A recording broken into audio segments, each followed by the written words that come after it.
មួយទៀតក៏សូមចម្រើនពរដល់ញាតិញោមពុទ្ធបរិស័ទនៅក្នុងនគរកម្ពុជាដែរជនជាតិយើងនេះ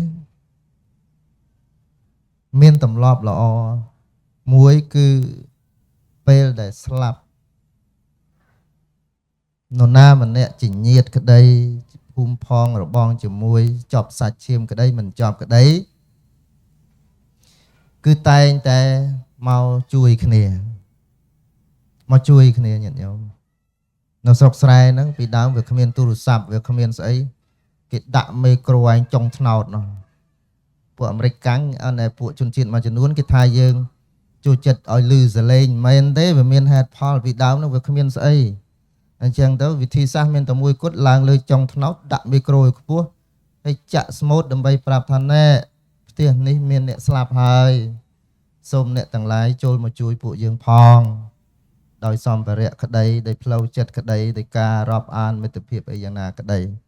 អញ្ចឹងហើយបានវាទៅជាមានទម្លាប់ចាក់មីក្រូលើចុងថ្នោតតែឥឡូវវាឈប់ហើយខ្មោចខ្មែរនេះណាប្រវេណីយើងនេះណាបុណ្យអីអាចថាគេអញ្ជើញឬដូចជាកាយបើអញ្ជើញមិនទៅបើមិនអញ្ជើញទេមិនទៅទេតែបុណ្យមួយដែលខ្មែរមិនដែលជនជាតិខ្មែរប្រកាន់ទាំងអស់គ្នាទោះតែមិនអញ្ជើញក៏មកគឺបុណ្យសពនេះឯងមិនដែលមានអ្នកណារស់ហេតុផលរឿងបុណ្យសពទេជនជាតិនេះមានប្រវេណីនេះល្អណាស់ហើយមរណភាពរបស់ជនជាតិយើងណាមិនមែនជាមរណភាពនៃជនជាតិខ្មែរនេះមិននាំមកនៅបណ្ដាសាហើយក៏មិននាំមកនៅពរជ័យដែរវាគ្រាន់តែជាសច្ចភាពនៃជីវិតទេមរណភាពនៃជនជាតិខ្មែរនេះណាគ្មានมันអាចបង្កវិនាសកម្មឬក៏អពមង្គលដល់អ្នកណាម្នាក់ឡើយគ្មានឆុងគ្មានអីទេជនជាតិយើងនេះមិនចេះឆុងទេជាប្រវេណីមួយដែលល្អប៉ុន្តែប្រមាណឆ្នាំចុងក្រោយនេះទសវត្សរ៍នេះខ្មែរបានប្រកាន់យកប្រវេណី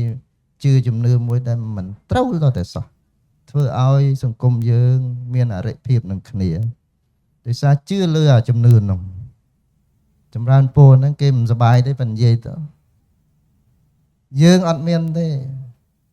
មរណភាពនៃសត្វលោកនេះមិននាំមកនៅបណ្ដាសាដល់បុគ្គលណាមួយទេហើយក៏មិនអាចឲ្យពរជ័យទៅដល់បុគ្គលណាមួយដែរវាគ្រាន់តែជាសច្ចភាពនៃជីវិតតែប៉ុណ្ណោះ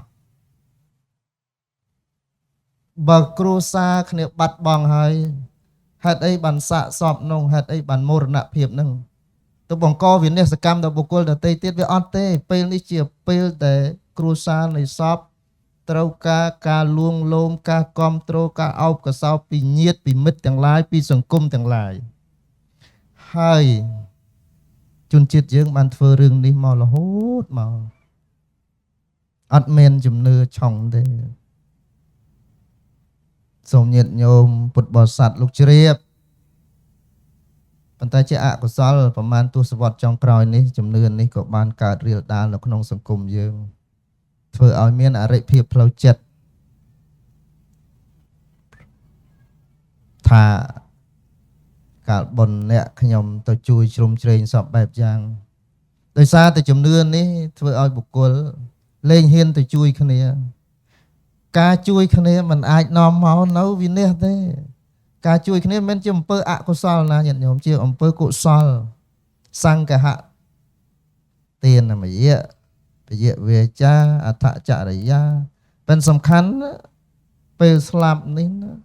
ជាពេលដែលមនុស្សត្រូវការជួយជ្រោមជ្រែងខ្លាំងណាស់ផ្លូវចិត្តសំខាន់អញ្ចឹងច្រើនពោបញ្ជាក់មកវិញណាញាតិញោមសង្គមយើងលះបង់ទៅជំនឿនេះព្រោះជំនឿនេះនាំមកគ្មានបានផលអីដល់សង្គមយើងតលើសោះនាំមកនៅការបែកបាក់នាំមកនៅការអោនភាពដល់សង្គមយើងផ្លូវចិត្តគ្រួសារមិត្តភាពការងារអីទាំងអស់ត្រូវជឿលើអំពើល្អហើយយើងមិនដែលទៅប្រកាន់ជំនឿហ្នឹងទេពីអើយមកនោះ អ្នកខ្លះចង់មកតែមិនហ៊ានមកឮថាគេដេញលេខទៅឯងវាឆុងចំអ្នកស្លាប់ពុទ្ធោហើយជំនឿនេះមិនល្អញាតិញោមពុទ្ធបរិស័ទនៅនគរកម្ពុជាឈប់ជឿទៅបើថាមកឆុងឲ្យមកឆុងអាត្មាម្នាក់ឯងមកមិនទៅ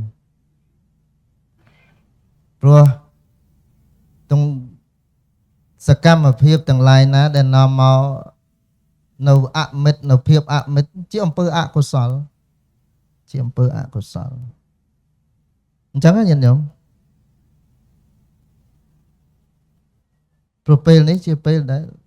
លត្រូវការបំផុតហើយតាមរយៈការជួយជ្រោមជ្រែងគ្នានេះវាធ្វើឲ្យសង្គមរបស់យើងនឹងនៅអោបកសោបគ្នាជួយគ្នាផ្លូវចិត្តគ្នាឲ្យបានរឹងមាំត្បិតអីគ្រួសារនីមួយនឹងមានញាតិដែលនឹងត្រូវលាចាកលោកនេះទៅ